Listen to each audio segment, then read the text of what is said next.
أياما معدودات فمن كان منكم مريضا أو على سفر فعدة من أيام أخر وعلى الذين يطيقونه فدية طعام مسكين. چند دن روزے تم پر فرض کیے گئے. معدودات یعنی قلائل. یہ قلائل سے معدودات کی تفسیر کی ہے. قلائل سے کیا مطلب؟ ای موقتا تین بعدد معلوم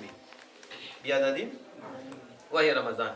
یعنی کہ یہ جو فرمایا ایام معدودات، یہ مطلب ہے کہ چند دن، قلائل قلیل، زیادہ نہیں، یعنی موقتات بعدد معلوم، عدد معلوم کے ساتھ یہ دن ہے. یعنی اسے آپ کہہ سکتے ہو کہ چند دن. کیا کہہ سکتے ہیں؟ بس چند دن. کیا؟ اب سوال ہے کہ آپ نے یہ معدوداتن سے چند دن کیسے لے لیے، اشارے نے کیسے لے لیے؟ تو کہتے ہیں عرب جو ہے نا 40 سے کم کے لیے کیا لفظ بولتے ہیں؟ وہ بولتے ہیں معدود. کیا؟ جو 40 سے کم ہو تو اس کے لیے کیا بولتے ہیں؟ معدود. جو 40 سے زیادہ ہو نا تو اس کے لیے بولتے ہیں موزون. کیا بولتے ہیں؟ یہ تعبیر کرتے ہیں. یعنی عدت کا لفظ یہ جو لفظ بولتے ہیں تو یہ کس کے لیے؟ 40 سے کم کے لیے. اور جب موزون کا لفظ بولتے ہیں تو وہ 40 سے زیادہ کے لیے وہ بولا جاتا ہے. یعنی یعد عدتن، یعنی یہ بولا جائے گا تو اس سے مراد ہوگا چند دن 40 سے کم. اور صبن یعنی یوزن یا وزن وزنن. کیا؟ یصبو صبن یعنی یوزن وزنن، یعنی اس کا وزن کیا جاتا ہے. جب یہ بولا جائے گا یوزن وزنن تو اس سے مراد 40 سے زیادہ. 40 سے تو یہ عرب کا جو نا اسلوب ہے، وہ طریقہ ہے. اس لیے یہاں لفظ کیا بولا گیا؟ ایام معدود. تو یہ معدود ان کا استعمال ہے اور یہ بتا رہا ہے اس سے 40 سے کم ہے. 40 سے تو کیا روزے 40 ہے نا، 40 نہ کر دیو، 40 سے کم ہی ہے. اس لیے لفظ محدود بولا گیا. اور شارح اس کی شرح کرتے ہوئے کہہ رہے ہیں محدود کیا؟ یعنی چند دن، چند گنے ہوئے دن، چند دن. عدد معلوم وہ معلوم ہے، وہ کیا ہے؟ یعنی معلوم وہی رمضان. اور وہ رمضان کہ رمضان کے چند دن تو پورا مہینہ ہو گیا رمضان کا. کما سیاتی جیسا کہ آئے گا. وقللہ، اور کہتے ہیں اس کو قلت سے بیان کیا، اس کو تسہیلا المکلفین، اس کو مکلفین پر آسانی کرنے کے لیے. کس کے لیے؟ آپ اس کو سمجھو. اس کا مطلب کیا ہے کہ اس کو حالانکہ 30 29 دن، کتنے دن ہو جاتے ہیں؟ 30 یا 29 جو پورے 29 دن یا تھوڑے دن. یہ تو اسے بھی تھوڑا کہا گیا. اسے بھی یہ بتا رہے ہیں کہ اسے تھوڑا کہا قللہ. اگرچہ یہ کثیر ہیں، 30 کو تھوڑے نے، تھوڑے نزدیک تو تھوڑے ہی ہوں گے نا. وہ پتہ نہیں ہوتے نا، نزدیک تھے تھوڑے ہی ہیں، لیکن پھر بھی 30 دن تھوڑے تو نہیں، 29 دن. تو کہتے ہیں اسے کم بیان کیا. اگرچہ کثیر ہیں تو اسے قلیل کہا. تسہیلا المکلفین، کس پر؟ مکلفین پر آسانی کرنے کے لیے. چلو بہادر کرنا سے ہے نا. 8 سال تھوڑے جے سال میں پتہ ہی نہیں چلنا. تھوڑا سمجھ آ رہی ہے؟ یہ شیر ہو جائے. کیا ہو جائے؟ شیر ہو جائے. اور اس پہ کرنا آسان ہو جائے. اس پہ حالانکہ وہ زیادہ ہیں لیکن اللہ پاک کیا فرما رہا ہے؟ چند دن. تو کہتے ہیں مکلفین جنہیں تکلیف دی گئی ہے ان پر آسانی کرنے کے لیے. اس کے لیے آسانی کرنے کے لیے. پس فمن کان منکم، پھر جو تم میں سے ہو، یعنی حین شہود ہی، حین اس مہینے کے حاضر ہونے کے وقت، پانی کے پائے جانے کے وقت. تو جو تم میں سے مریض ہو، پہلے تو بات نہیں، وہ یہ مہینہ آیا تو وہ اس مریض ہے یا وہ سفر پہ ہے، یعنی مسافر ہے. سفر القصری، وہ سفر سے مراد یہ قصر کا سفر ہے. کس کا؟ یعنی شرعی سفر ہے. ایسے نہیں کہ علی گھاٹ سے نکلے یہ بھی سفر ہے. تو یہاں سفر فرمایا ہے. مسافر تو یہ بھی باہر نکلا تو مسافر بن گیا،